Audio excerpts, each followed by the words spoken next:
ubona ko n'ubumuga urashobora kuvugana mu buryo bw'ubwenge y'amajambo tudashobora kuvuga mu gihe icyo ari cyo cyose kandi akarenza urugero ugasanga avuze n'ibintu bitari bikwiye kuvugira mu bana mu rusengero mu bantu abo ari bo bose ikintu cyose gikwiye kuba umwanya wacu hariyo inyigisho z'abubatsi zivugirwa mu bubatsi zitavugirwa muri rusengero rwose akarorero kuba nk'uko twari hano twarumvise intahe y'umupapa n'umumama bagenda ku bapfumu bakabwira ati wewe humura mu ndwi zitatu uraburonsa umwana hari ubumuga busumburwa kubura imana no kubura ubwenge mu ndwi zitatu iminsi 21 uraburonsa umwana atari n'amezi ndwi basi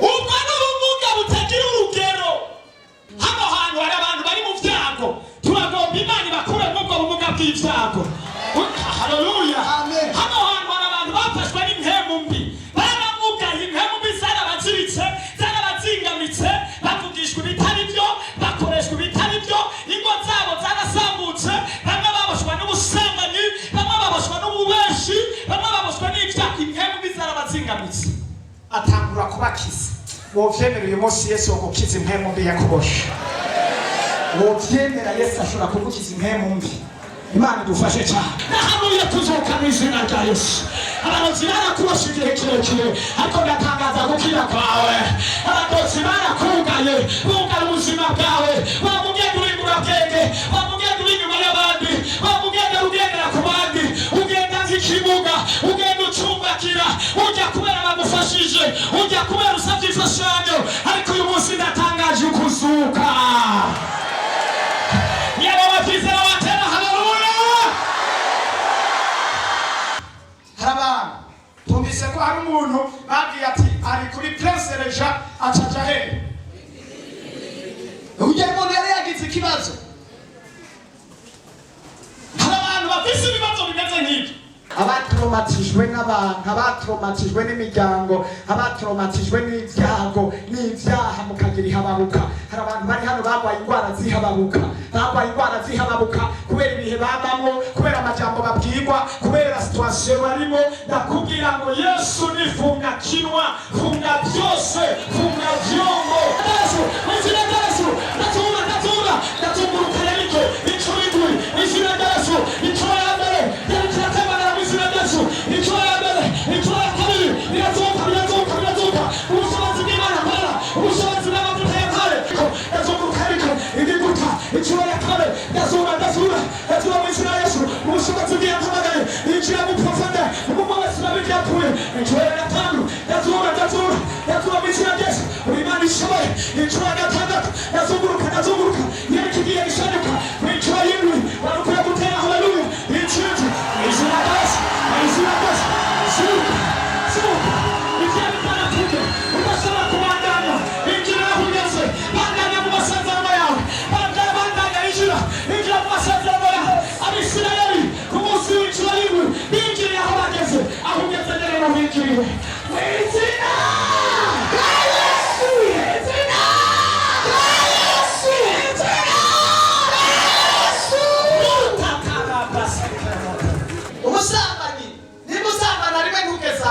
Samba na kutosha n'indwi yose cyangwa ukwezi kose cyangwa imisi yose urareyo wirigwe uweka bwera apana kugenda wigeza ruko none ikatariza gukofiri mu munezero nawe muyera igakofiri inzuzi z'ubugingo zikadudubiza muri wewe iyo rijya gukofirima iyo risanze mu icyaha kofirima icyaha iyo risanze no gakiza cyo kofirima gakiza nafemeze nicyo gituma rero abantu bose basambana bose bakaja kwigaburogera mu misi mike bacabazevura bakaba n'abasazi bakamera abo bavuga wanzigamye nijoro none nzigamye naho ngiye urakoze mwami kandi ndazura Imana urakoze ko wanzigamye urakoze nayo majambo abiri afise yonyene kandi ararushe nukimuga mu buryo bw'intebe nikimuga kubura amajambo usenga honyene nikimuga mw'izina rya Yesu izina rya Yesu, mu izina. Mana ndagushimiye rero ubane natwe Mana, unzigama abadayimoni, undinde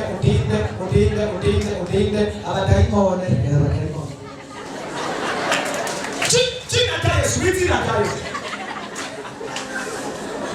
Ndababwije kuri hano baruzuye ibimuga bimeze gutya.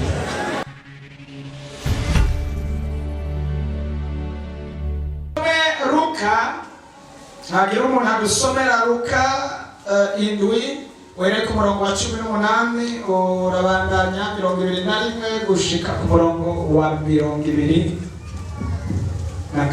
abantu bazi gusoma. Luka indwi 18. Yohana Umubatizi atuma kuri Yesu. Yohana abigishwa biwe bamudondera ivyo vyose. Yohana hamagara babiri mu bigishwa biwe abatuma ku mwami Yesu ati muti mbeguri wa wundi akwiye kuza cyangwa twitege uwundi. Abo bagabo bamushikiriye baramubwira bati Yohana Umubatizi yakudutumyeko ngo mbeguri wa wundi akwiriye kuza cyangwa twitege uwundi.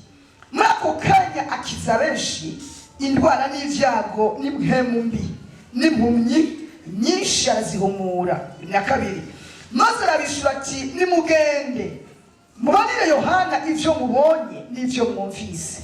Impumyi zirahumuka, abacumbagira baragenda neza, abanyamibembe barakizwa, ibipfamatwi birumva, abapfuye barazurwa, aboro barabwirwa ubutumwa bwiza. Amen.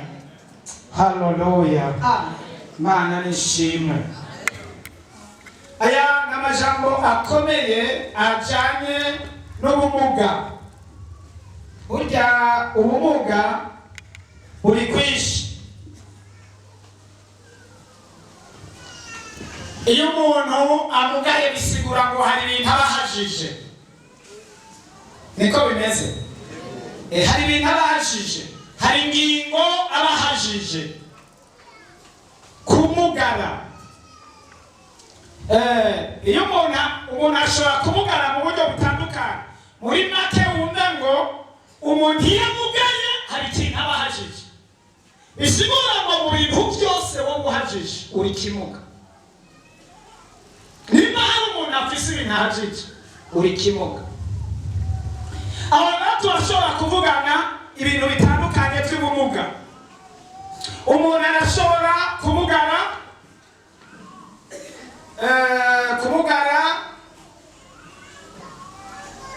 bw'umubiri, urashobora kumugara mu buryo bw'umubiri, cyangwa ukamugara mu buryo bw'impemu, ubwo nabwo ni ubumuga. Urashobora kumugara mu buryo bw'ubwenge, ukabaho udakwisha ubwenge neza. Abantu muzamubona babaho hari ibintu badakwishe neza mu bwenge. Ubwo nabwo ni ubumuga bubi. Wotuma umugara ukuguru hakumugara mu bwenge. Wotuma umugara ukuboko hakumugara mu bwenge. Wotuma umugara mu mufuko hakumugara mu bwenge. Wotuma umugara mu bindi bintu byose. Nabonye ibintu bigoye mu bumuga. Ni kumugara mu bwenge no kumugara mu buryo bw'impemu. Ibi bintu bibiri n'ubumuga bubi cyane. Yesu adufashe cyane. Kuko urashobora kumugara ukuguru ukagenda uhingiza ugakora ibikorwa ukabyara ugatunga ukadandaza ukagira urugo ugakora akazi. Hariho ubumuga ngendanwa ushobora gukorana kandi ugakora ibikorwa ibyo byose. Ariko hari ibikorwa, hari ubumuga udashobora gukorana ibikorwa byose. Akarorero ni ubumuga bwo mu bwenge. Naho waba ufise inkomezi zikwiye ukagira amagara akwiye, ufise ikibazo cy'ubumuga cyo mu bwenge, ubuzima bwose buba bupfuye. Imana ikurinde kumugara mu bwenge mu izina rya Yesu. Imana iguha ubwenge n'abagwayi ubumuga bwose bwo mu bwenge uyu munsi bataye bakize mu izina. Ubumuga bwo mu bwenge, ubumuga bwo mu bwenge hamwe n'ubumuga bw'impemu mu buryo bw'impemu ni ubumuga bubi.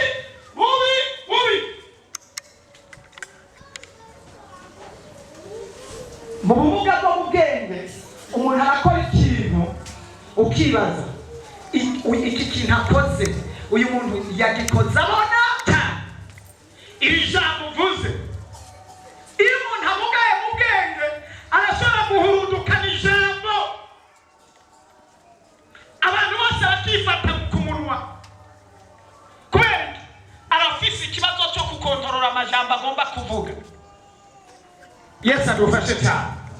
Arafise ikibazo cyo gukontorora amajambo cyo kugira ubwenge kumenya umuntu afise ubwenge muri ku gihe, umuntu afise ubwenge bw'Imana, umuntu afise ubwenge yahawe n'Imana amenya ijambo agomba kuvuga akarivuga mu mwanya waryo, akarivuga mu gihe cyacyo. Hariyo amajambo tudashobora kuvuga mu gihe icyo ari cyo cyose. Yesu adufashe cyane. Murabona nk'abakozi b'Imana ugasanga mu nyigisho za hano nk'aha mu rusengero abari hano tuduze icyubahiro, haleluya. Iki gice cya haruguru kubera ubushuhe bukunda kuba barakunda gutera abazimu bagatiro. Igice cyo nga abazimu bagatiro barahamenyera cyane. Yesu adufashe cyane. Ugasanga hariho umuntu ashobora kuvuga ugasanga ni n'umukozi w'Imana avuze ijambo mu gihe atari bwaryo, ariko arigisha mu rusengero akaca avuga abubatsi kandi akaranza urugero, ugasanga avuze n'ibintu bitari bikwiye kuvugira mu bana mu rusengero mu bantu abo ari bo bose. Ikintu cyose gikwiye kuba umwanya wacu. Hariyo inyigisho z'abubatsi zivugirwa mu bubatsi zitavugirwa muri rusengero rwose. Yesu adufashe cyane. Hariyo n'ayandi majambo yo mu rusengero ibyo iyo umuntu atagize ubwenge yumva ngo ni ijambo ry'Imana byose akarisohora uko yabisomye. Hari n'amajambo hano muri Bibiliya yanditse udashobora gusoma uko yanditse uri umuntu afise ubwenge. Murataho iri jambo ego hari ijambo urisomye mu mvugo yacu y'ikirundi umenga ni ijambo riteye isoni rwose, mugabo iyo ugeze ko kubera ubwenge ufise ucumenya imvugo uvuga, imvugo mbarira amatwi, kandi umuntu akumva icyo wavuze kubera ubwenge uba warahawe n'Imana. Yesu adufashe cyane. Ariko iyo umuntu atagize ubwenge acasoma ivyo bintu akacari poromoro uko nyene, utegerezwa kugira ubwenge. Ndiko ndavuga ku bumuga uratahura intumbero mfise, ariko mu mwanya uratinda uyitahure.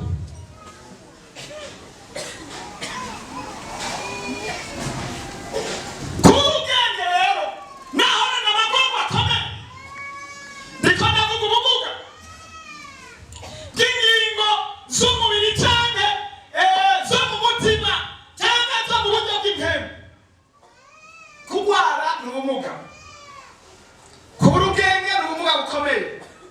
Kubura Imana ni ubumuga bukomeye. Ni ubumuga bukomeye. Urashobora kubona umuntu ari hano yambaye kositime, yambaye amaniro, yambaye ibibubu, yambaye ibintu byose, ari ikimuga. Imana imuravye ikabona ari ikimuga bitewe n'iki? Nta Mana iri muri we, nta mahoro, nta gakiza, nta munezero, ibikorwa akora bimeze nk'icy'ingurube. Imana imuravye gutyo ugasanga yo ikabona ari ikimuga. Umuravye icyubahiro arimwo n'ibintu akorera hariya, twe tukamubona ari muzima, ariko Imana ikamubona ari ikimuga. Yesu adufashe cyane. Twe tukamubona yiyubashe, mugabo Imana ikamubona ari ikimuga. Kubura Imana ubumuga bwa mbere bubaho ni ukutagira Imana. Akarorero kwa Mungu twari hano twarumvise intaha y'umupapa n'umumama bagenda ku bapfumu bakabwira ati wewe humura mu ndwi zitatu uraburonsa umwana. Hari ubumuga busumba ubwo? Kubura Imana no kubura ubwenge mu ndwi zitatu iminsi 20 uraburonsa umwana.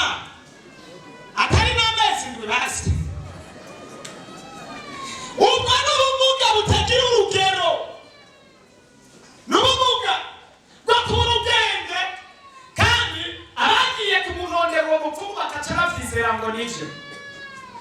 Ni ubumuga bwo kubura ubwenge, ni ubumuga bwo kubura Imana.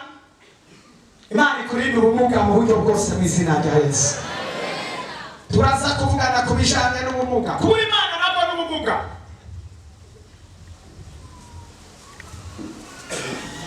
Kutagira icyuya n'ubumuga. Bubi kukwicwa n'inzara n'ubumuga, kuko ufise icyo uhajije n'ubumuga. Kubura akazi n'ubumuga, kubura urubyaro n'ubumuga, kubura umugabo n'ubumuga, kubura. Hari ibintu byinshi, hariho ingingo zose umuntu ahaza akaba abaye ikimuga. Ariko ndizera ko uyu munsi Imana idutabara idukure ku bumuga mu buryo bwose, kuko Imana irabona ubumuga bwacu. Yesu ahabwe icyubahiro cyane. Imana idufashe. Kubura iyerekwa ni ubumuga, kuterekwa icyo ukwiye gukora. Umugabo ugasanga ntashobora kumenya icyo umugore akwiye, umugore ugasanga ntamenye icyo umugabo akwiye. Ubwo ni ubumuga. Abo bantu biragora kubana neza, biragorana. Ubumuga twasomera amajambo Yesu atangura kuvuga ubumuga, aravuga ubumuga bwinshi. Wabaye ku murongo wa 18 aravuga ngo impumyi zirahumuka. Mugabo dusubire kanya amajambo numvise twayasomye tutari bwahashike neza ngo tuhasobanure. Yohana 18. Yohana abigishwa biwe bamudondera ivyo vyose. Yohana ahamagara babiri mu bigishwa biwe abatuma ku mwami Yesu ati, ahamagara abantu babiri abatuma ku mwami Yesu ati, mbega uri wa wundi akwiye kuza? Mbega uri wa wundi ntabwo twizite kuwundi azohavaza. Abo bagabo bamushikiriye baramubwira bati, Yohana Umubatiza yakudutumye. Arakudutumye Yesu. Mbega uri wa wundi akwiye kuza? Tubarira ko ari wowe uzanye inkuru nziza y'amahoro. Cyane twitege uwundi. Cyane twitege ko hari undi agiye kuza. Muri ako kanya kiza benshi indwara. Yesu acarahora kumwishura. Ntiyigeze yishura Yesu. Ntiyigeze yishura. Haleluya. Amen. Abagabo baramubaza. Iri jambo ni baryumvise neza. Kubishura Yesu gusashira mu bikorwa. Adaceceka, arakiza. Iri jambo niho rikurikiranye neza. Hari amajambo menshi wabwiwe, hari ibintu byose wabonye. Uyu munsi duceceke twinginga Imana ishyire mu bikorwa, ikure abantu mu bumuga, abatagutahura bagutahure, abatarabyemera babyemera. Turakeneye ko Imana ite mu majambo ahubwo ije mu bikorwa. Yesu wacatanga gushyira ibintu mu bikorwa. Baba uri wa wundi Yohana aradutumye, uri wa cyane siwe. Yesu ugatangura gukiza gusa. Twinginga Imana itangure gukiza uyu munsi. Abandanya twumve. Muri ako kanya kiza abenshi indwara. Atangura gukira. N'ibyago n'impemu mbi. N'impumyi nyinshi yarazihumye. Ibyago, impemu mbi. Hano hantu hari abantu bari mu byago. Turagomba Imana ibakure mu bwo bumuga bw'ibyago. Haleluya. Amen. Hano hantu hari abantu bafashwe n'impemu mbi. Baramugaye, impemu mbi zarabaziritse, zarabazingamitse, bavugishwa ibitari byo, bakoreshwa ibitari byo, ingo zabo zarasambutse, bamwe baboshwa n'ubusambanyi, bamwe baboshwa n'ububeshi, bamwe baboshwa n'ibyaha. Impemu mbi zarabazingamitse. Atangura kubakiza. Wovyemera uyu munsi Yesu wogukiza impemu mbi yakuboshe. Wovyemera Yesu ashobora kugukiza impemu mbi. Imana idufashe cyane. Ngo impumyi zirahumuka.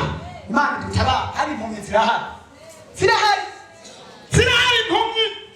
Bibiliya ngo bazoraba ntibabone, batigwa ntibatahure. N'uyu munsi impumyi zirahari. Zibwirwa ijambo ntiritahure, babwirwa ikintu ntibacemere, babwirwa ikintu ntibakibone. Ariko uyu munsi turagomba Imana idukore ku maso dutahure tumenye ukuri. Bandanya wumve. Maze arabishura ati, mugende mubarire Yohana ibyo mubonye. Umva iri jambo ryanyoheye. Haleluya. Amen. Atangura gukiza abantu impemu mbi. Atangura gukiza ibyago n'amagorwa. Abari mu byago bava mu byago. Ababashwe n'impemu mbi barabohoka. Uyu munsi twakire kubohoka mu izina rya Yesu. Amen. Abatabona barabona.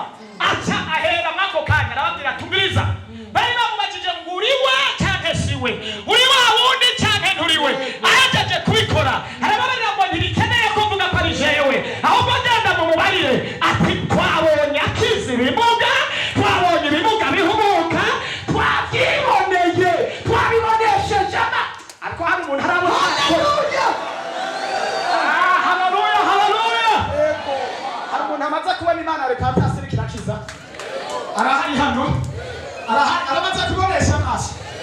genda ubwire abantu ivyo wabonye. Genda ubabwire. Genda ubabwire. Amen. Nibakubwira ati hariya bakoreshwa n'abadayimoni ati ntacyo bitwaye. Ivyo nibonye narabonye. Nibakubwira ati hariya nibasenga Imana y'ukuri babwira ati ntacyo nabo ati ntacyo bitwaye. Hari ivyo niboneye n'amaso yaje. Nibakubwira ati Pastor Joseph ameze uko nuko nuko akoranwa n'abadayimoni uvuga ati ntacyo bitwaye. Iminsi nahabonye hari icyo niboneye. Haleluya! Haleluya! Ntiyapfutse ijambo ahubwo yarakoze atarababwira tubiriza genda mubabwire icyo mwabonye.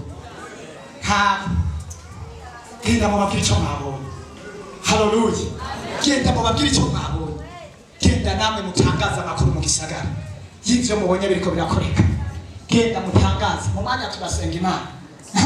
Baramubwira ati genda mubabwire ivyo mwabonye. Yego nivyo mwumvise. Nivyo mwumvise. Impumyi zirahumuka. Yego. Abacumbaga bagenda neza. Haleluya. Abanyamibembe barakizwa. Ibipfamatwi birumva. Yes. Abapfuye barazuka. Yewe. Aboro barabwirwa ubutumwa. Haleluya. Amen. Sura ayo majambo arafashije. Genda mubabwire ivyo mwabonye. Maze arabishura ati nimugende. Sura ati genda. Mubarire Yohana ivyo mubonye n'ivyo mwumvise. Fantasi ati genda mu gisagara. Mubwire ababanyi n'abagenzi n'abo mukorana. Ivyo mwumvise hano muri repentance. Impumyi zirahumuka. Mubabwire ati twarabonye impumyi zakora ibyaha zari mu busambanyi zarahumutse ubu n'abakobwa bisoneye ubu n'abamama biyubashe ubu n'abapapa biyubashe bari barahumye ariko ubu barahumutse. Aba bakumva batera haleluya. Abacumbagira baragenda neza. Ubabwira ati hariho abantu bacumbagira mu buryo bw'impemu, bacumbagira mu buryo bwa finance, bacumbagira mu bwenge, bacumbagira abadayimoni bari baracumbagiye. Ubabwira ati bunasanze bagenda. Kagishe ntubizi neza ko waba ucumbagira wahera mu kabare mu gatondo kugera ku mugoroba ugacumbagira ibintu bigapfa bikatabatanga.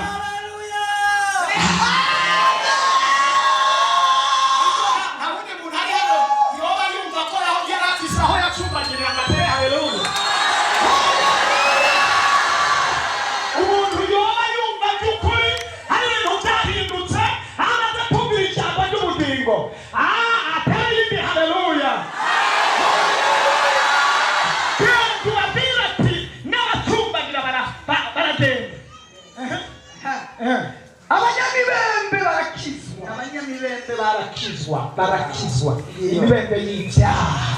Abanyamibembe b'ibyaha wa mupapa yavuze ati yaje ngaha zigera ngaha ariko ubaza ngaha anyoye ifanta niyo atayinyoye ashima Imana. Haleluya. Yanyotegwa ifanta yanyotegwa ibindi. Abanyamibembe b'ibyaha barakizwa. Hamani yari yarishwe n'imibembe. Namani yari yarishwe n'imibembe ariko bibivuga ngo ahuye n'ijambo ry'ubugingo acarakira. Imana nishimwe. Ahura n'umukozi w'Imana acarakira. Genda mubabwire ngo n'abagwanyi bembe barakira. Ibipfamatwi birumva. Abapfuye barazuba. Usitsa bomba n'ibipfamatwi byama byiziba amatwi. Ijambo ricinyuma babandi bagorora ijambo ubabwira ijambo bakariha iyindi nzira ubabwira ijambo bakaraha iyindi ntumbero uvuga ko ukitwa bakazana gukora ibyaha ubabwira gukorera Imana bakazana izindi ntumbero. Ibipfamatwi byose biriho izindi nzira bihindura ijambo. Ibipfamatwi byiziba amatwi ubutumwa buriko buravuga twinginga Imana batahe ibipfamatwi byungurutse n'izindi ntumbero.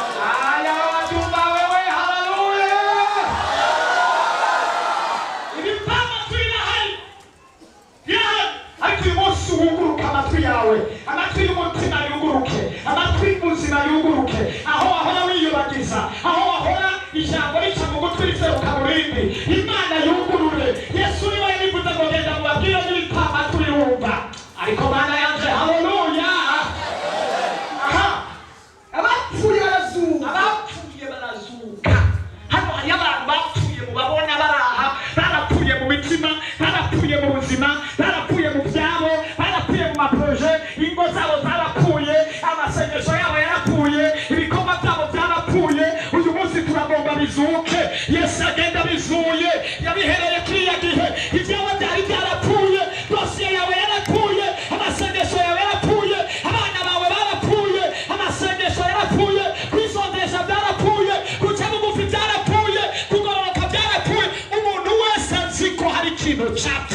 ubuzima. Uyu munsi turagomba kizuke mu izina rya Yesu.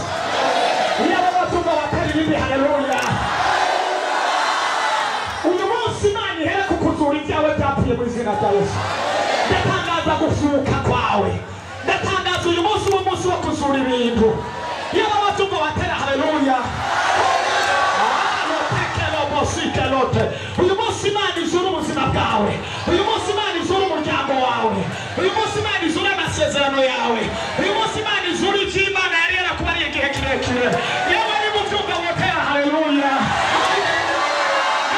Uyu munsi ni umunsi wo kuzura ibintu byari byararavye, ibintu byari byarapfuye. Uyu munsi ni umunsi wo kuzuka. Abari barapfuye bazuke, ibyari byararavye bibe bizima, ibyari byarapfuye bibe bizima.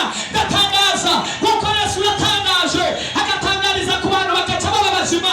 Iki gitondo uyu munsi uri hejuru, abari hano n'abari kure, nimba waba uri Buraya, nimba waba uri muri Afurika, ukaba wizeye iri jambo rivuzwe n'umuhanuzi, ndi mu mavuta y'Imana, ndi ku gicaniro cya repentance.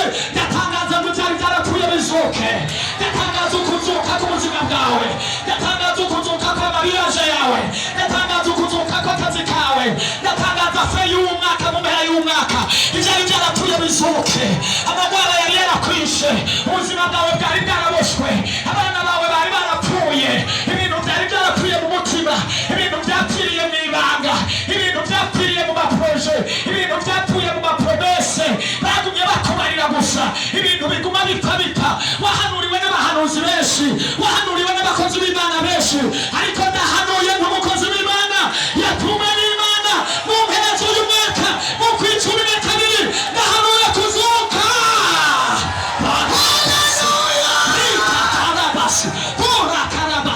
Ndahanuye kuzuka mu izina rya Yesu. Abarozi barakurosha igihe kirekire, ariko ndatangaza gukira kwawe. Abarozi barakugaye, bugara ubuzima bwawe.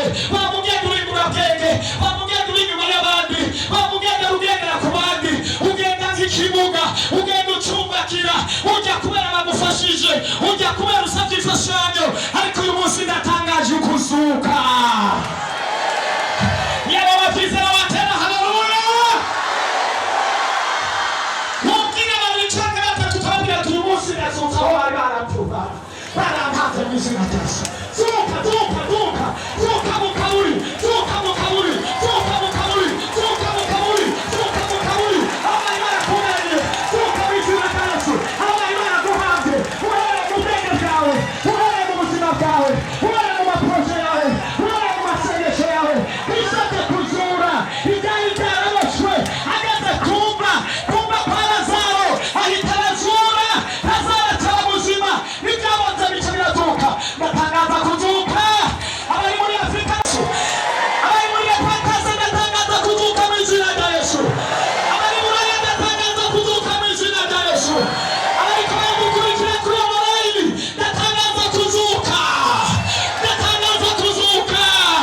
Niba ari visa yari yapfuye, ndatangaza kuzuka. We kuwa Mungu ndatangaje visa. Indwi iheze baza kumbwira ngo narose visa, narose visa, narose visa. Biracyari mu ibanga, biracyari mu ibanga, sinabivugiye hano, ariko amaviza yasohoye. Ndatangaza ibyari byapfuye mu izina rya Yesu. Reka uyu munsi bisubire kuzuka. Nimubyizera ko mkorana n'Imana yampamagaye, urashobora guhaguruka ugatera, haleluya.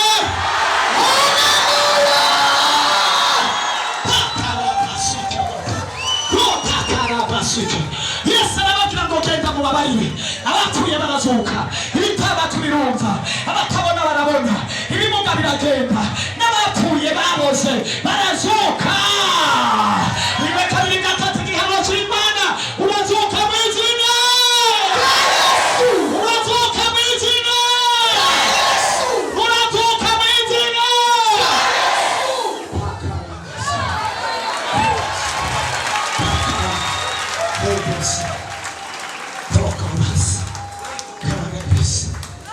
Ndumva ikirere cy'umuzuko cyashize. Ndumva konegisiyo yo kuzuka. Ndumva konegisiyo yo kuzuka. Hari igihe ubona umuntu ari muzima atari muzima, ari umuhisi yarenganye. We wamubona ukabona n'umuntu, ariko asa n'umuhisi. umuhisi ni ukuvuga umuntu wese atakintu agishoboye gukora abagereranywa n'umuhisi, kuko umuhisi iyo umuntu yapfuye nta kintu aba ashoboye gukora. bisigura ngo iyo umuntu atakintu acimariye atakintu agikora abagereranywa n'umuntu atagira agaciro. Abantu baramusuzugura bakamwonona, ariko Yesu aje gutanga ubuzima aho bwari bwarabuze. Yesu atanga ubuzima, Yesu atanga ubuzima, Yesu atanga ubuzima, Yesu atanga ubuzima, Yesu atanga ubuzima. Si uyu munsi agutanze, yamutanze kuva cya gihe twarisomye mu ijambo ry'Imana, hanyuma mugenda mubabwire n'abapfuye barazuka mu izina rya Yesu.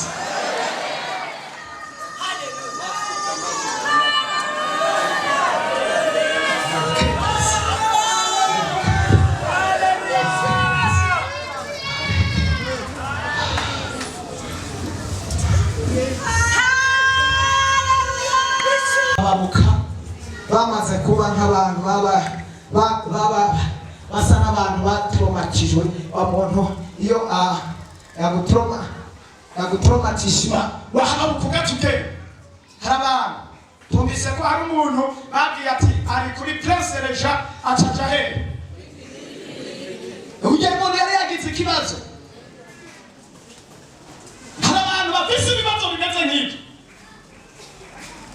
umubaza n'izina ryiwe akigora kuri kubwira, mubaje atuba hehe akibagira naho yavuye. Bari hano ariko Imana isubiza ubuzima bataye ubuzima. Imana isubiza ubwenge ababutakashe, Imana isubiza ubwenge ababubuze, Imana isubiza abantu icyubahiro bari baratakaje. Abakikwatse Imana ikigusubize. Bakwatse ubuzima bwawe bakoresheje amajambo, bakoresheje irementanya, bakoresheje ibyo bafunditse, ariko Imana nayo ikoresheje ijambo kugira ngo usubize ubuzima bwawe aho bwategerezwa kuba. Yaba wabyizera, yaba wabyumva, yaba wabitahura, yaba wabyakira. Nanezerewe na wa mugabo ari hano ati abakozi b'Imana, umukozi w'Imana ariko avuga ngo umuntu acakira ibyo agomba, ati cakira akazi, atakavuga ati je cakira akazi. Ucakira iki? Wowe ucakira iki? Ko mvuze kuzuka nibiki ugomba ko bizuka? Nigiki cyari cyarapfuye mu buzima bwawe? Nigiki kizuka? Nigiki cyari cyarapfuye? Raba muri projet yawe, raba ubuzima bwawe, urabe mu buryo bw'impemu no mu buryo bw'umubiri. Banza ujya profondeur y'ibigaragara, hariya hasi kw'itsitso, raba ibigaragara. Nigiki cyapfuye wifuza ko kinaga ngo kibe kizima? Niki wifuza ko cyambara umubiri, cyari cyarabuze umubiri, cyari cyarabuze ishusho, cyari cyaratakaye? Niki wifuza ko cyambara ishusho? Nimba wagitahuye ubushobozi bw'Imana nkorera n'amavuta yampamagaye n'igicaniro cya Epatase, reka cyambike ishusho, cyambike umubiri. Uyu munsi ukibone kigaragara mu mpera y'umwaka n'umwaka utangura, uhereye umwanya ndakizuye mu izina.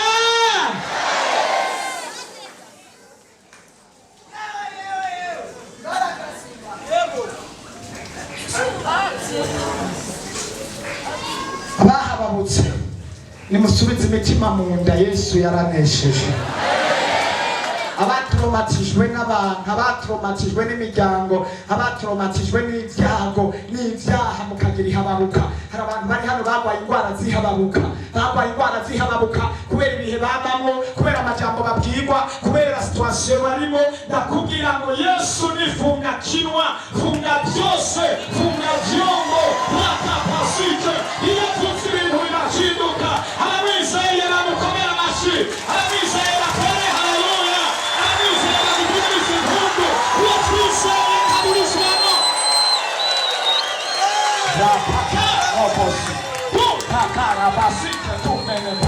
Uwatwizeye ntaburizwamo, uwatwizeye ntacecekeshwa, uwatwizeye ntakankamirwa, uwatwizeye, uwo twakurikiye, uwo twaje gusenga, umwami w'abami avuga ijambo rimwe ibintu bigahinduka, ibiyaga bikayaga, ibintu bigahagarara, ibitagira inkomezi bikagira inkomezi, ibyapfuye bikaba bizima. Ndatangaza ubuzima bushasha uhereye umunsi mu izina rya Yesu.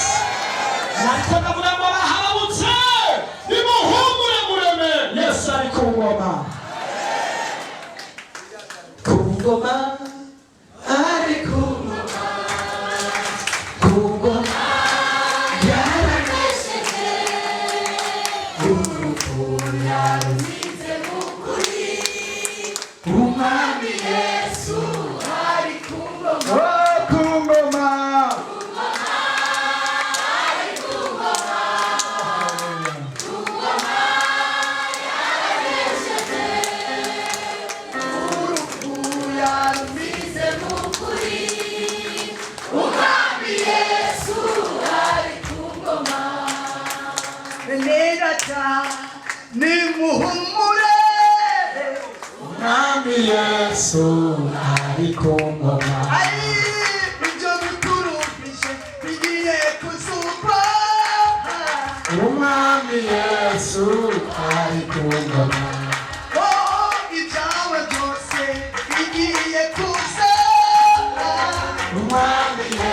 Yesu ari ku ngoma, ari ku ngoma, ari ku ngoma, ku ngoma yaranesheje urupfu yarukize bunguri.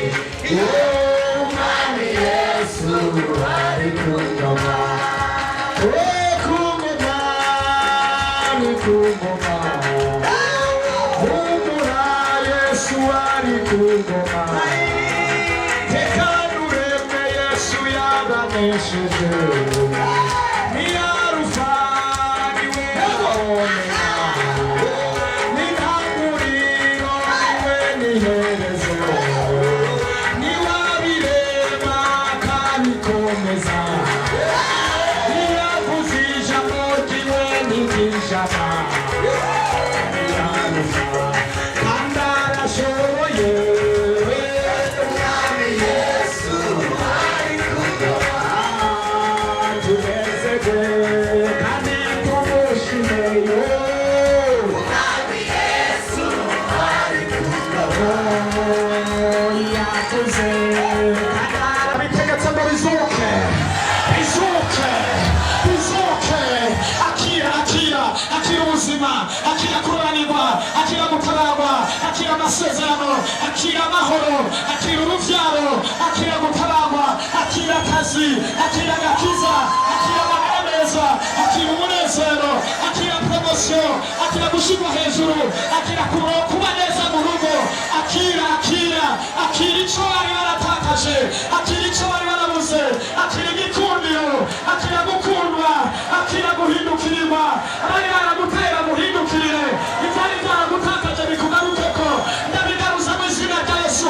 Ndazura, ndazura, ndazura, ndazura, ndazura, izina rya Yesu, izina rya Yesu, izina rya Yesu, izina rya Yesu, ndazura, ndazura, ndazunguruka Yeriko incuro indwi, izina rya Yesu, incuro ya mbere Yeriko iratemanira mu izina rya Yesu, incuro ya mbere, incuro ya kabiri, birazuka, birazuka, birazuka, ubushobozi bw'Imana mbara, ubushobozi bw'amavuta ya kare, ubushobozi bw'amasezerano, ubushobozi bw'uwanesheje, incuro ya gatatu, ndazura, ndazura, ndazura, iyo baba bifatikanije nanje, bisi y'impemu, uriko urazura, ivyari vyapfuye, ndazunguruka Yeriko, ndazunguruka Yeriko, igiguta, incuro ya kane, ndazura, ndazura, ndazura mu izina rya Yesu, ubushobozi bw'iyampamagaye, injira mu profondeur, umuntu wese urabe ivyapfuye, incuro ya gatanu, ndazura, ndazura, ndazura mu izina rya Yesu, uri Imana ishoboye, incuro ya gatandatu, ndazunguruka, ndazunguruka, Yeriko igiye gishanyuka, incuro y'indwi, barukwiye gutera haleluya, incuro mu izina rya Yesu, mu izina rya Yesu, zuka, zuka, ivyari vyarapfuye,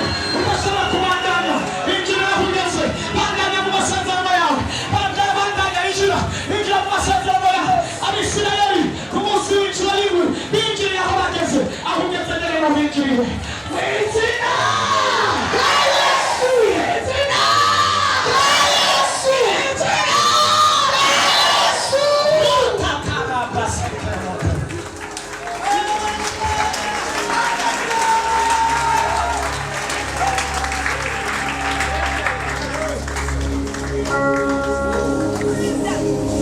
Urashobora kwicara.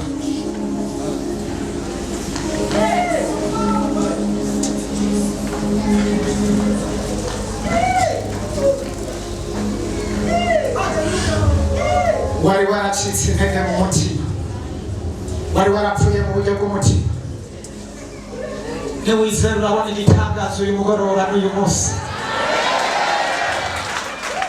Wari waracitse intege mu byo uriko urakora, ariko ntiwizera urabona kugirirwa neza n'Imana. Abafise amatwi nibumva ico mpemu yera abwira amashengero, abafise amatwi nibumva ico mpemu avugana nabo. Ntuteke,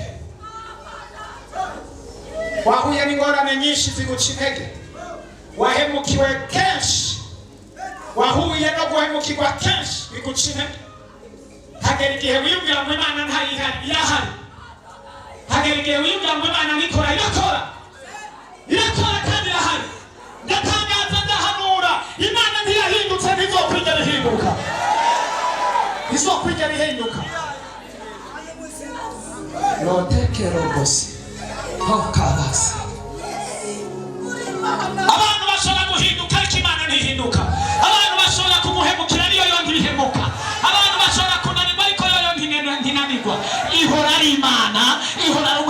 bibwirwa n'Imana ibirema ikabisohoza ariko wobyizera ugatera iyindi haleluya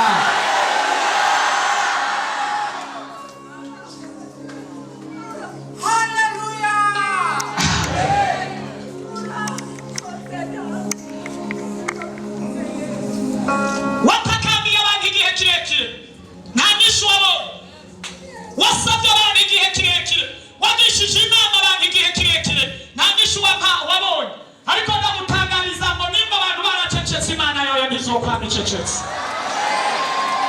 hari impamvu nyinshi zotuma Imana igaceceka abantu si bo bakuremye abantu nta nyungu bakubonamo ariko ku Mana Yesu yapfuye akabambwa kubera wewe agufisemo inyungu nicyo gituma adashobora kumutakaza nicyo gituma atoguheba nicyo gituma atoguhemukira naho abandi boguhemukira we wagufisemo inyungu yasanze amaboko ku musaraba arapfa aronka ya magongwa yose ku bwawe nicyo gituma agufise ku mugambi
uvyumve neza nta kintu na kimwe uzokura mu busambanyi ubikore wongere ubikore nicyo gituma birivuga ngo ahubwo bikora inkomezi nyinshi birivuga ngo umugororotsi ashishikare agororoke uwandura mu mutima ashishikare ngo Yesu araje uzoronka ingero yagutoshe Yesu adufashe cyane ubusambanyi nimusambana rimwe ntugezaho sambana byagutosha n'indwi yose cyangwa ukwezi kose cyangwa iminsi yose urareyo wirigwe ubeka bwera apana kugenda wigereza ruko apana kugenda wisharisha pasiteri yambonye diakoni yambonye mwarimu yambonye oya bishira ku mugaragaro uvyandike ati ubu ndavemvuye vemvura kandi ndatangaza abantu bose bariko barasambana hano badahindutse hamwe kuba winyegeza tumuvemvura vemvura hinduka ukizwe neza cyangwa vemvura kandi kimwe mu byo bibiri kiragufata urahinduka cyangwa vemvura hari ikintu gituma abantu bavemvura cyangwa bagahinduka ni ikintu bita igaburo ryera igaburo ryera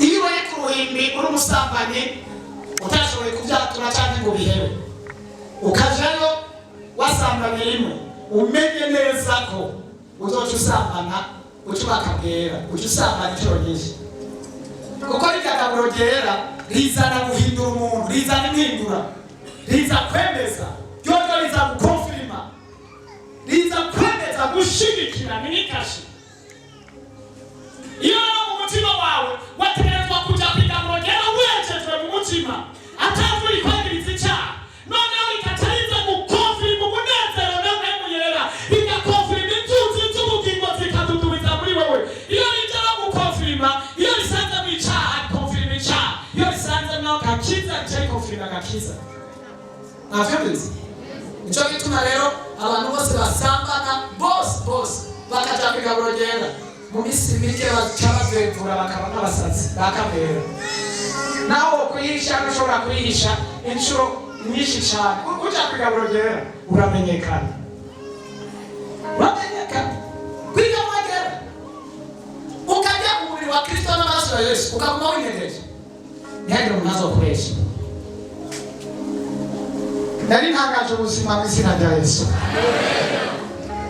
Hari ibintu rero ubumuga abantu bikwegera, akarorero ubumuga abantu bikwegera, umuntu adasenga, kudasenga. Umuririmbyi yavuze ngo umuntu adasenga wese yamaniki.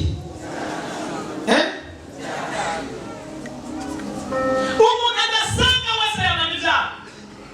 Bakubwira kwisonzesha ati bakubwira ati fata umwanya wo kuvugana n'Imana ati ugafenta gusa. Mubuje wanangaje amasengesho jewe bamvuze iby'Imana mbwiye utayagize ukaca wigumira hariya wibaza n'ubuzima bwawe uri kurica cyane n'ubuzima bwanjye uri kurica. Sa jewe nzoyasenga ndayasenge ngorane n'Imana mvugane n'Imana nawe wange gusenga wongera usenge ukorane na Shetani ukorane n'umubiri uje mu busambanyi uje mu bubeshi uje mu buhemu uje mu biki. Bibiri bivuga ngo umunyabyaha azopfa azize ibyaha byiwe, umugororotsi nawe azotungwa no kugororoka kwiwe. Bibiri bivuga ngo mubwire umugororotsi ko azomererwa neza kuko azotungwa n'iby'ibikorwa byiwe byamushe. Mubwire n'umunyabyaha ko azohura n'ibyago kuko azohutungwa n'ibyimbu cyangwa ibyamwa bivuye mu byaha byiwe. Reka turabe ibyamwa rero biva mu byaha. Nawe mu birabe ufatiye ku byaha ukoze umaze gukora, umaze kwamura bingahe? Ubona umaze kwamura ibyaha bingahe? Ubumuga bwo kudasenga, ubumuga bwo guhemuka, kwanga ubumuga umuntu yikwege. Misi yose umuntu adasenga usanga gusa ari reka ndababwira, twese twaje gusenga nibyo, ariko n'ukuri aya masengesho niyo gufasha muzoshike mu ijuru ugumije kuri aya gusa. Hamwe uzosubira gusenga ugarutse hano. Hari abantu bari hano basenga baje hano kuwa Mungu, no muhiri wabo iyo bageze gusenga umwanya gusenga imyanya yo gusenga mbega ningahe sa imyanya yo gusenga ningahe? Hari umuntu asenga imyanya ibiri, mu gatondo abyutse arasenga, naho nasenze umwanya munini iminota ibiri. Wakoze none nzigame ntafise n'ibyo amajambo avuga wanzigame n'ijoro none nzigame naho ngiye urakoze mwami kandi ndatura Imana urakoze ko wanzigame urakoze. Nayo majambo abiri afise yonyene kandi ararushe. Nikimuga mu buryo bw'intebe, nikimuga kubura amajambo usenga honyene, nikimuga. Hano ubundi iyo hageze gusenga yararushe yakwititse yatigise yamwe mu bakobwa yamwe mu bagore yamwe mu mafuti yamwe mu bagabo yamwe mu biki ava hariya bakamuhirya akarya aca ku gitanda. Mwami ndagushimira urakoze, aca yishira kwishuka. Urakoze Bwana wakoze ndagushimira. Nami Yesu ndagushima urakoze Bwana. Mwizina rya Yesu Mana ndagushimiye rero ubane natwe Mana, unzigama abadayimoni undinde abadayimoni. Mwizina rya Yesu ndababwije kuri hano baruzuye ibimuga bigeze gutya. Ibimuga byinshi biruzuye bidatangura gusenga mu biheze bisenga. Ibimuga byo gushengera mu mashuka no mu bitenge bifutse. Ibimuga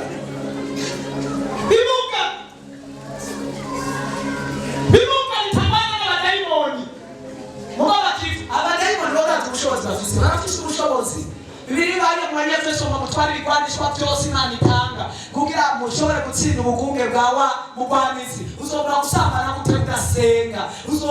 Uzobura kukubesha gute? Uzobura kwiba gute? Uzobura kugunga? Uzobura kuba indyarya gute? Abadayimoni bazobura kuguhonda, batagupiga baraguhonda udasenga. Ubugunga rero ngo burahari, bariya baruzuye. Kuwa mbere kwa kabiri bagora abakozi Imana. Sengera ewe Pastor Joseph nawe. Sengera. Jenzo gusengera. Muga barundi bagaciye umugani w'amazi masabano. Sawa. Hari ibintu ushobora kumufasha by'amasengesho, ariko hariho akasho uzojamo bisaba kukubamo amasengesho y'ubugeni wawe nawe wigwanira. Hari abadayimoni bazogushira bisabwa nawe ko wigwanira.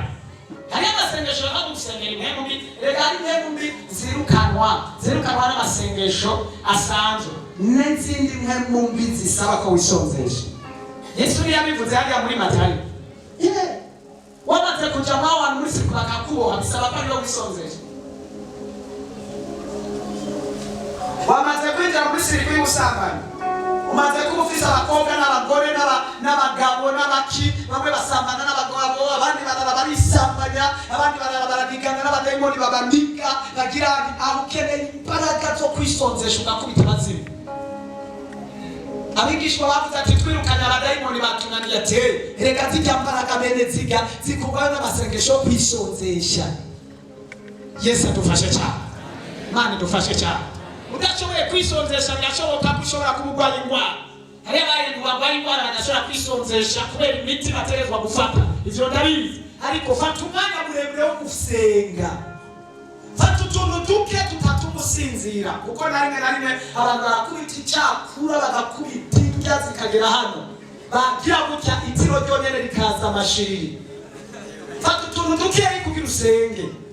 Niwajya ugafata kukwinzara igize bakubita igicope, umucera, amafiriti, ubugari, inyama bikaja hano ntubisengana. Ugira ngo Mwami Yesu umusonga ukuva hano.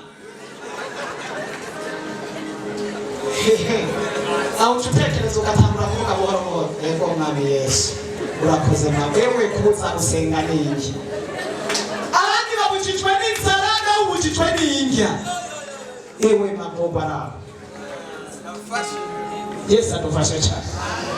Inzara abandi babujije gusenga, aho gusenga baguma batumutwa biruka kuja kurondera ivyo barya. Nawe uronse ivyo urya uriye byinshi bikubuze gusenga. Ubumuga iyo bintu ntabwo yani binaja biruzuye hano. Reka ndabarekure mugende kujyana ingoga.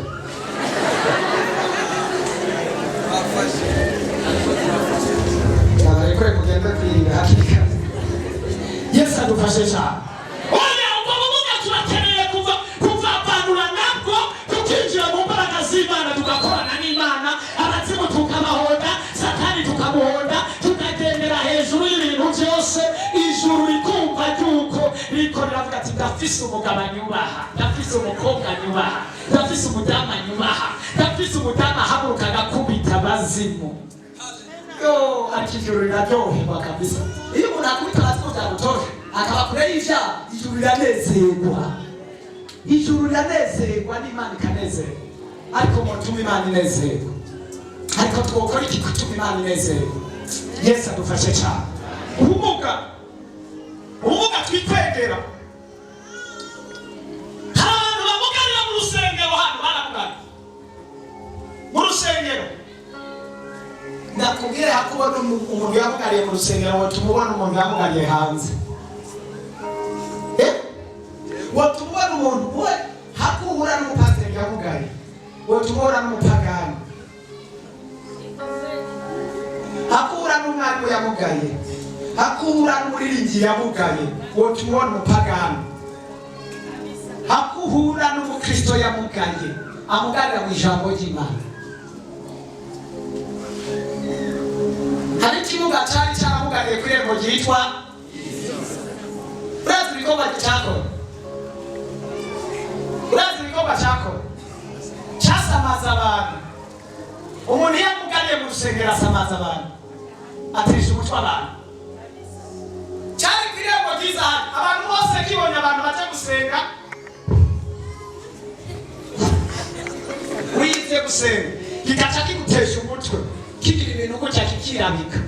Niko n'umuntu amugarira mu rusengero yiyoroheka akirabika akavuga haleluya haleluya, mu wundi mwanya inzoka, mu wundi mwanya injyajya, mu wundi mwanya umusambanyi, mu mwanya ariko avuga haleluya, mu wundi mwanya ugasanga ari mu mavideo y'impuzu zambaye ubusa, abantu bambaye ubusa.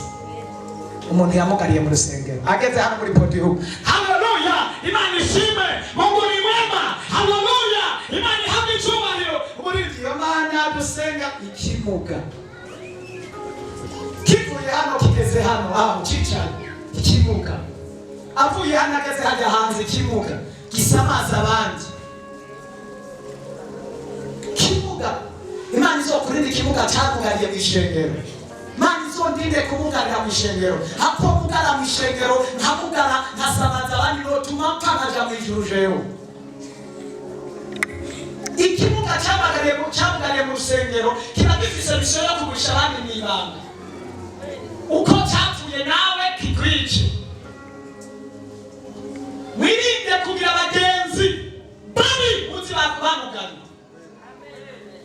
Niba menye umuntu yamugaye naho azoba ari so yakuvyaye mu mpemu, uzovane nawe umubare ati ko wamugaye.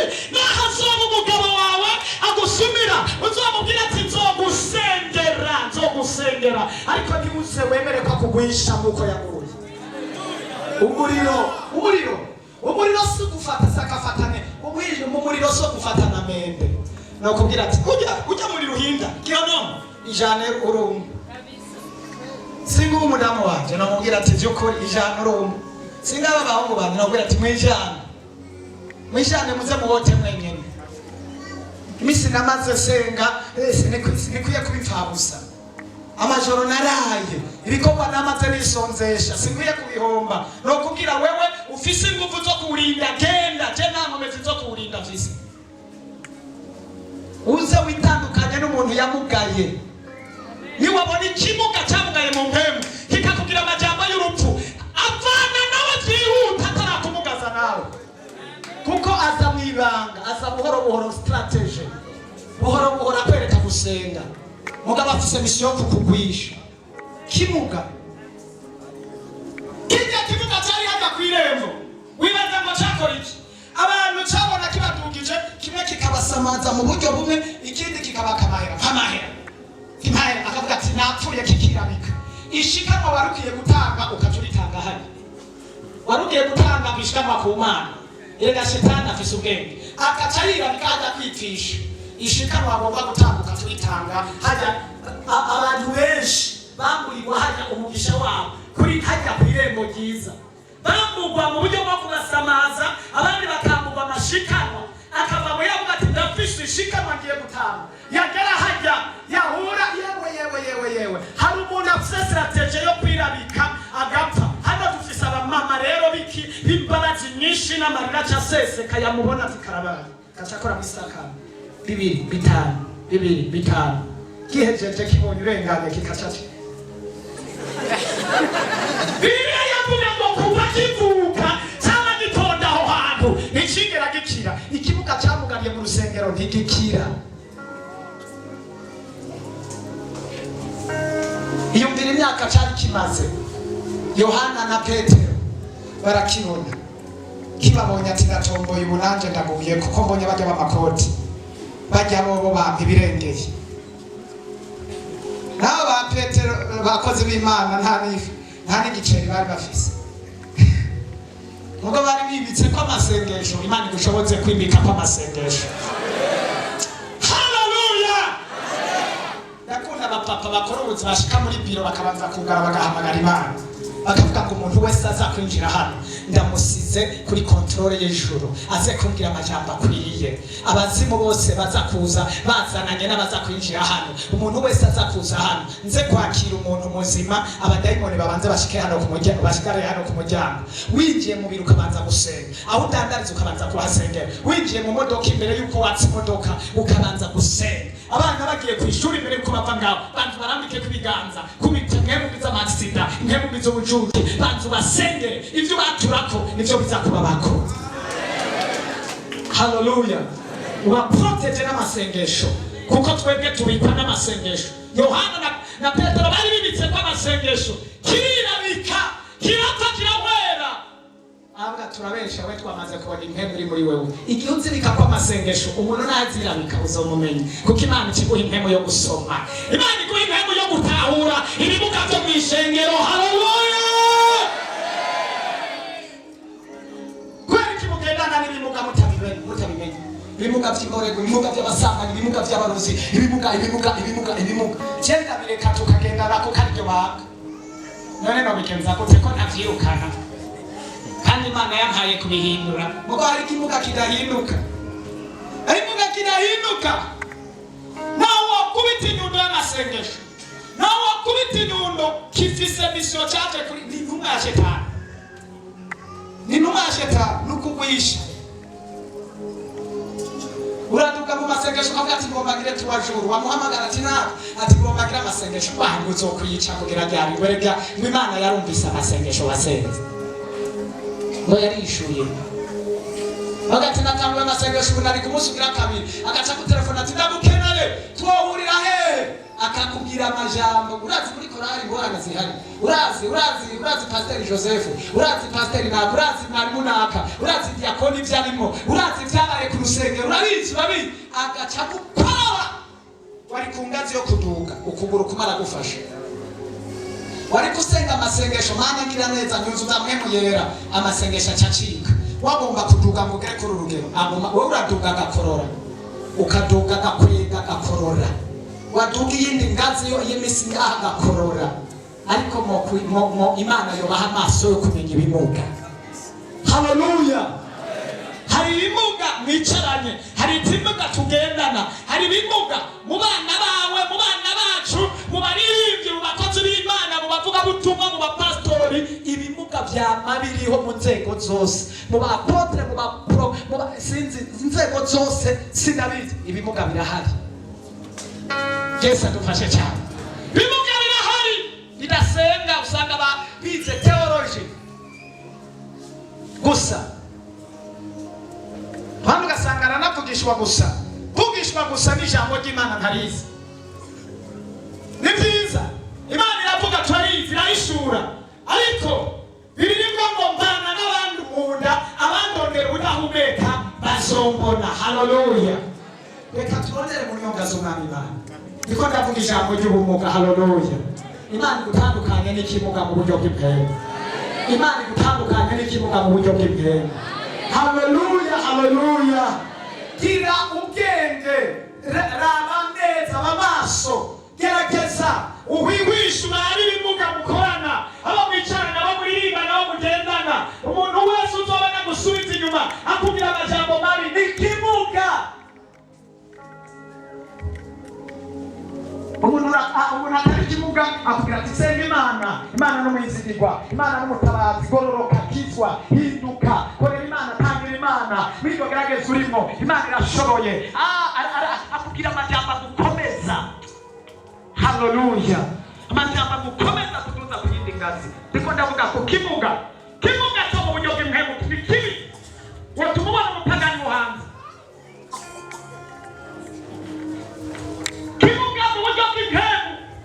Iyo kibonye uhezagiwe nicyo cya mbere gishagura. Zogende ahantu nabonye abantu benshi bafise umujinya mwinshi cyane. Mbabarire wewe warakijijwe n'akuri. Abantu bagwaye indwara sida.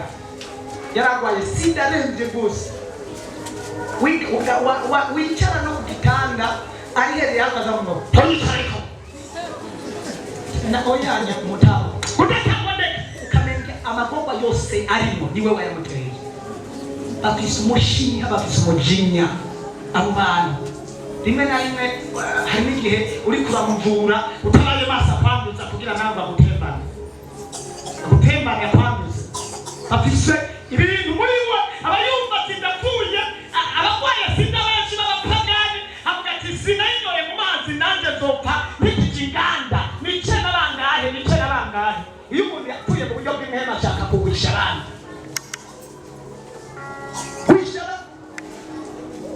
Mani igufashe cyane. Mani igufashe. Shaka kugwisha abandi. Utagisenga ushaka gusa. Ko abantu badasenga. Iyo wagwiriye mu busambanyi abantu bose ubenga bosambana. Iyo wagwiriye mu bindi bintu byo kudatangira Imana ubenga abantu bose nibotanga. N'abantu bazibira abandi. Ubumuga.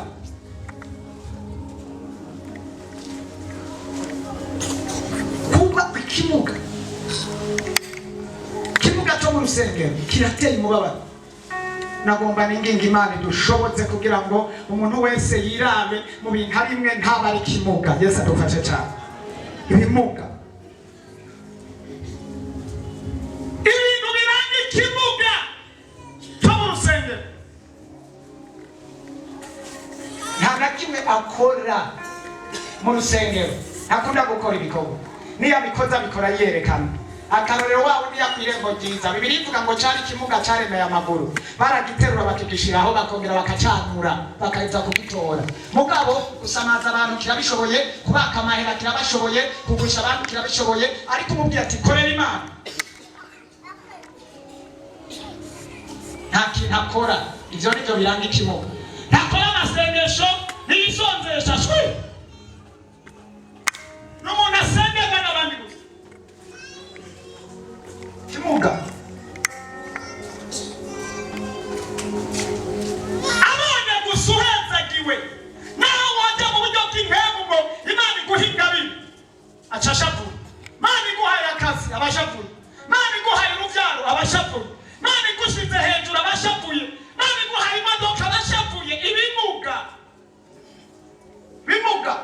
byamugariye mu rusengero. N'Imana ivuze ngo ngomba gukorera ibi. Hariho ibimuga byamugariye mu rusengero baca batangura gusenga. Mana ujya muntu ntumuhereko ndugaye bagasenga isengesho ryo kubuza. Ariko nagomba kubwira naho usenga gute Imana yuguruye ntawugara. Haleluya. Nimba wowe utamugaye, nimba wowe atacaha wakoze, Imana yuguruye naho bazokugaza gute ntibazoshobora kugaza umugisha wawe. Ntibazokugaza icyo Imana asezeranye kuri wewe. Ntibazokugaza icyo Imana igiye gukora. Ndatangaza ngo ibyo bari barugaye byose uyu munsi byuguruke mu izina. Ibiranga ibimuga byugaza ibinga abantu bahezagiwe. Iyo bariko barahezagirwa abandi nabo barugara. Babona wambaye neza nka kujya kwa paseri yambariye kujya bacavuga ngo heki byabashe. Wahajya ngo ngo yahatse amashikano. Bamubonye ngo kijya gipasiteri bashe. Babona umusheri we bigenda biyambariye nk'uko kwa mwarimu Janeta bikanijandajandira bacavuga ngo yashengwe. Amajambo rimwe kabiri gatatu kane gatanu gatandatu n'umunani icyenda cumi. Ariko mugiye kuvuga amasengesho ngo asenge avuga ngo mwami ndagushima amajambo abiguze. Ariko kuvuga donda abandi yewe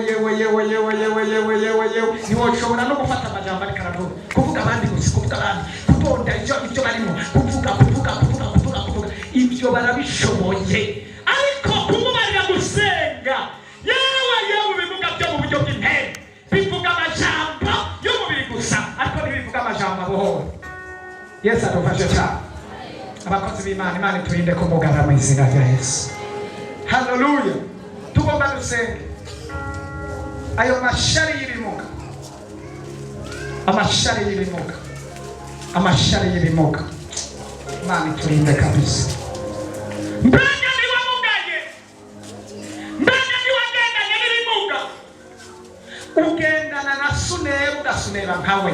Niwagendana n'abananiwe nawe uzonanirwa. Niwagendana n'imborerwa nawe uzoborerwa. Niwagendana n'abasambanyi bazogukwega. N'urugamba rubiri hari mission. Bafise mission yo mwibanga yuko bagomba kumugara nkuko bamugaye. Wewe rero umubabira ngo no kugukunda, azogutwengera, azokuganiriza, azoguha ikado, azogufelicita, azogukorera ibintu byose wibaze ngo n'amahoro. We afise misiyo yo kuguterera hariya kugira ngo umugare nkawe.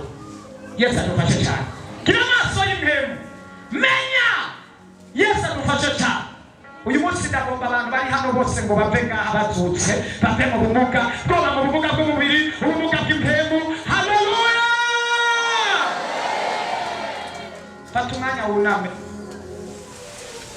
fata umwanya wuname, raba ubumuga bwawe, fata umwanya wuname, raba mu buryo bw'umubiri, raba mu buryo bw'impemu. Raba waramugara, waramugara utarukwiye kumugara. Raba ingene ukora, raba ingene uvuga, raba ingene uryama udasenze, raba ingene urara udasenze. Uyu munsi hari ubumuga bukomeye cyane. Raba abadayimoni ingene basubiza abantu inyuma bakababuza gusenga ku munsi wo gusenga. Raba ibimuga ingene biguhamagara ku munsi wo kuja gusenga bakaguha amarandevu kanaka. Raba ibimuga, raba imanza zimwe usanga zateguwe no kumugaza abantu. Oya, raba abagenzi ufise, jya muri telefone uraba abagenzi muganira, jya muri telefone uraba amanimero y'abantu. Niwasanga harimo amanimero y'ibimuga, bloka. Ibyo nta kintu bizogufasha. Inimero zose z'ibimuga ndavuze ngo byugare. Iyo umuntu afise inimero hano ukabona ari ikimuga iriko iramusubiza inyuma, uyu munsi ugenda urabe muri laboratoire ya telefone yawe, ibimuga byose ubyugare, wibloke. Ushaka usigarana n'abantu babiri bazima bariko barakujana ku Mana Data, kuko abo nibo b'umumaro. Nutabloka naho ibyo bimuga byose ubyihoze. Jewe hari ibimuga namaze kwandika ko amatelefone ku nimero zabo, nanditse amazina yabo atandukanye n'ayo bafise. Ndamuzi nimba ari nakayitwa iryo zina cyashirako n'izina ry'ubumuga bwiwe, antelefone ncambona uwariwe, ncambona rya zina nashirako. Uwo sinkakaza umwanya, kuko mba naramuhanuye 2 3 4 5 6 mbabona ko ataki nashoboye gukora. Sinkakaza umwanya kandi sindamubona rya zina ryiwe, ndamubonera muri bwa bumuga bwiwe. Imana igushoboze gutandukana n'ibimuga, igushoboze kugira amaso y'impemu, igushoboze uje muri telefone. Raba abagenzi mugende wa mugabo we, wa musore we, raba abakobwa mugenda na wa mukobwa we, wa mukobwa we yaba abagabo ufise. Raba abantu mugenda na mbega muhuriye kuki, iriya muhura birababaje. Sanga umugabo, abakobwa bose n'abagore bose bita sheri. Abazi warategerezwa kwitwa sheri, ntamubwira sheri, kugana umuhanda bita sheri. Ubumuga bafise abandi bitwa sheri. Umwami Yesu yari kuba umusheri wawe ngo muganire mu gatondo no ku mugoroba, nta mwanya ufise wo kumuha. Ahana n'ababaye agufise imigambi myiza, ariko ufise abandi badayimoni uriko urakorana nabo. Mani gutabare, mani gushoboze.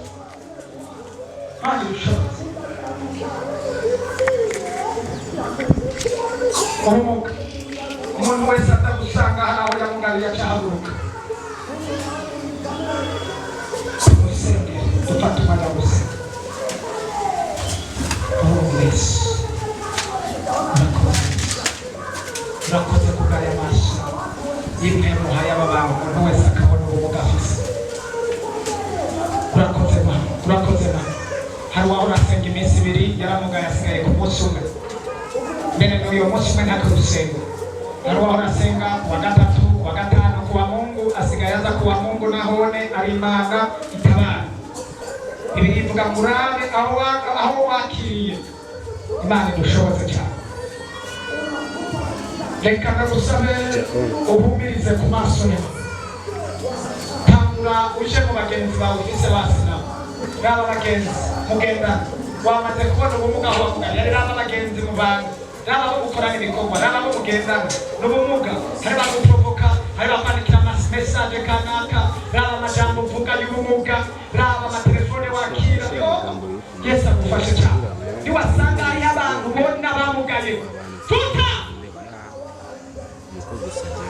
futa ndakubaye utazokwira kuruva bamugaye muko bamugaye ubabona umenga barakwiye ariko baramugaye Imana igushoboze gutaha uje no mu telefone yawe urababage aho udashoboye kugira amanimero aho muhurira utangure gusokora aguhamagara umwihoze sokora ariko aramutwara buhoro ariko aramutwara nk'imbeba mu kugiranza kumuhuha ariko aramutwara tuzi ibiganza byawe ndagusabira imbabazi wowe watahuye Mana yo mu ijuru se umwami wacu Yesu abantu badugije ibiganza bamenye ko ari ibimuga kandi igihe twatangura amasengesho watubwiye yuko ugiye kuzura ibimuga none abantu rero urakijije ibimuga byinshi uratabaye ibimuga byinshi abamugaye mu mutima abamugaye mu byaha abamugaye mu kwisambanya abamugaye mu bubeshi abamugaye mu ndahiro mbi abamugaye mu busuma abamugaye mu kuja gukorera abamugaye mu gusambanya abandi abamugaye mu ngeso mbi za karanda abamugaye mu byiyumviro bibi abamugaye mu bupfumu abamugaye mu kuroga abamugaye mu bintu byose Mana turaguhamagaye tabara abantu mwami girira imbabazi abantu Umwana wa Isirayeli Imana y'amasezerano Mana ishobora byose tabara abantu bagira imbabazi bimwe mu muntu uriya kwakira akakumenya uzobyumva hari abantu bamugara ntibakosogwe ntibahanurwe ntibumvire none ndabasengeye aba bantu ndabasabiye imbabazi mwami ko bavuze ko uyu munsi ari umunsi ibimuga biza kumuguruka mugurura imitima y'aba bantu mugurura amasengesho yabo mugurura indirimbo zabo subire kududubiza uri Imana urakoze wote urakoze Yesu urakoze Nyamuhoraho urakoze Kibirengeye urakoze urashoboye yewe papa sikerope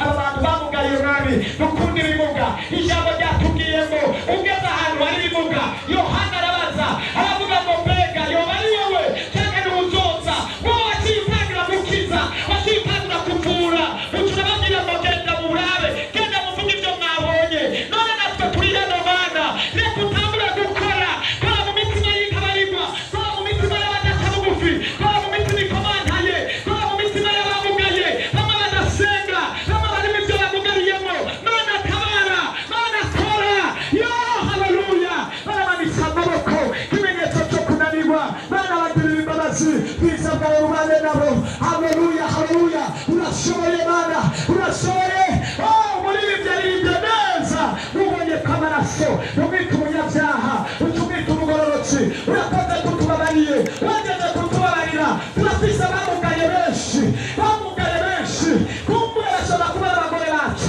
bashobora kuba ari abagabo bacu bashobora kuba ari imiryango baramugaye kandi abo baguma badukwega inshuti abagenzi badukwegera mu bumuga duha inkomezi zo kubanesha duha inkomezi zo kunesha ubumuga mwami turakweze mu masezerano yawe mwami abamugariye mu nzoga abamugariye mu busambanyi bahindure urakoze Mana iri shengero ritabare iri shengero ribohore iri shengero ryongera iminsi yo kugukorera yo kukumenya mu kurangiza uyu mwaka urenge tuvuye mu bumuga Mana ndasenze Imana tugushimiye mwami tugukomera amashyi dusimbabazi n'ubuntu n'izina rya Yesu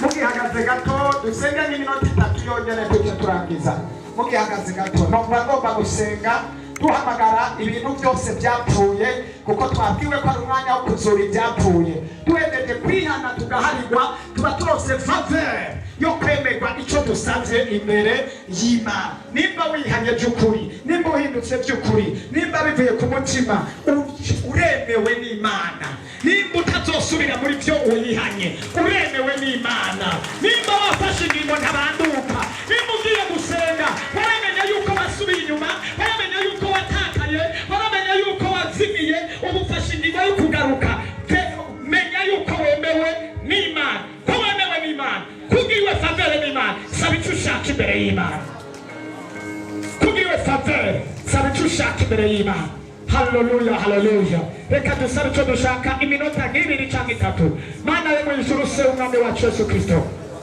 saba ariko vrema urabuze ibyo usaba ariko vrema oya urabuze umugare unanirwa no gusaba n'ibyo urya Mana yo mu ijuru bavuze ko tugiye kuzuka uhereye ku bakobwa bari hano mwami bari baraboshwe n'abadayimoni bari baraboshwe na shetani bari baraboshwe n'impemu mbi baramugawe n'ubumuga ibyabo byarazimiye none ndabasengeye abafise imanza bariko baraburana nubaburanire murengezi mwiza abafise imanza z'amamariyaje bonyene bagiye kuja mu mwami nubagire neza nubashoboze nubashigikire hari abagwaye indwara zigakira hari abakeneye amaviza hari abakeneye ko ibyabo bigenda neza uhereye isaha abahora badandaza bikanka ivyo bintu ndabiremye ndaremye ubuzima bushasha uhereye isaha bakagira umutahe mu bushobozi bw'Imana nkorera mu mpera z'uyu mwaka ndasenge umuntu wese yazomaye amakoraniro umupapa wese aje ahantu ndamuremera ibitangaza mu izina rya Yesu ndarema kuzuka ndarema gutera imbere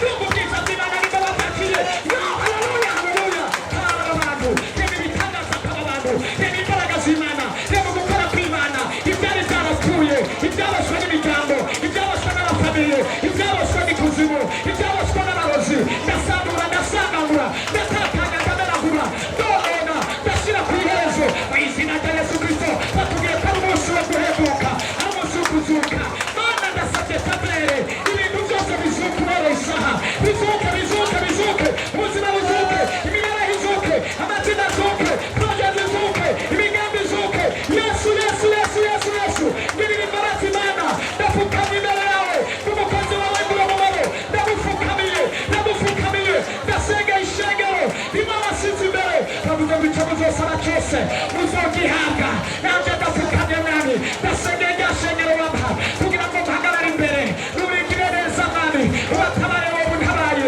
ubishyure wowe unyibishyuye ukanziga wowe unyishyuye ugiriye neza abasore n'abakobwa ugiriye neza abapapa n'abamama ugiriye neza abahambaye n'aboroshe wowe woha akazi wowe untabaye Mana wowe untabaye ugiriye neza abakozi b'Imana wowe untabaye ugiriye neza ingo zubatse wowe untabaye ugiriye neza abantu batagira akazi Mana wowe untabaye nk'Imana ugiriye neza wowe untabaye ugiriye neza ishengero wowe untabaye abari hano bazure abari muri bazure abari ku murongo online bariko baradukurikirana abo ndagupfukamye imbere ndamubatabare ibyo bari barabuze wese ababironke mu izina rya Yesu umuntu azoshikirwa n'iri sengesho ryoba kuri YouTube yoba kuri Facebook aho azoba ari hose abatabyara bazoca babyara abamugaye bamuguruke bamugaye mu buryo bw'ipemu bamugaye muri mariage bamugaye mu rubyaro bamugaye mu madeni bamugaye mu kwizera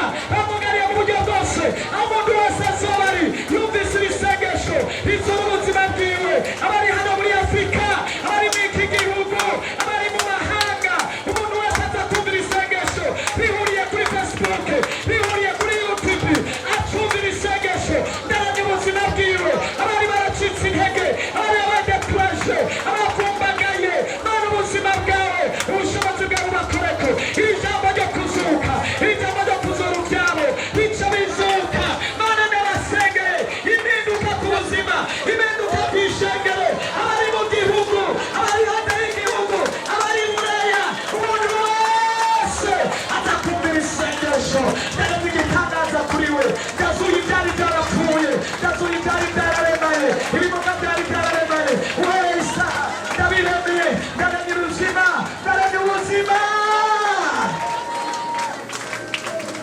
rotekero bosike potekemene Mana ndagushimiye mwami ku bantu bariko baradukurikirana abari hano mu rusengero hari ubuzima bushasha hari kuzuka ubaye ku buzima bwabo abagiye kudukurikirana kuri Facebook abakudukurikirana kuri YouTube urakoze Yesu icyubahiro kuri cawe amashimwe yawe ahuzura abandi ubahereko ahuzuye ishengero ahuzarira ijambo ryose ibyapfuye bice bizuka nuko wasuye Lazaro nuko waruhumuye impumyi abahumye mu mwenge abahumye mu mutima abapfuye mu buryo bw'umubiri bose batabagura imuga byose umuntu wese aho yisanga yaramugaye aca akabagwa nawe tuvuge ngo amen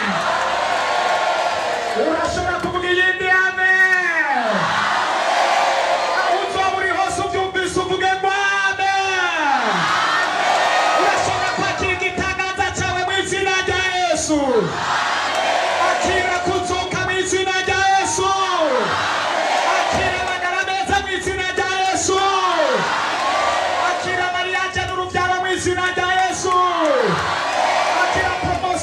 gushimwa hejuru mu izina rya Yesu. Akira kuroranirwa n'amasezerano mu izina rya Yesu. Akira imbabazi kuwihanya mu izina rya Yesu. Akira kunesha uyu mwaka wose urenganya amahoro mu izina rya Yesu. Akira gutangura umwaka mushasha amahoro mu izina rya Yesu.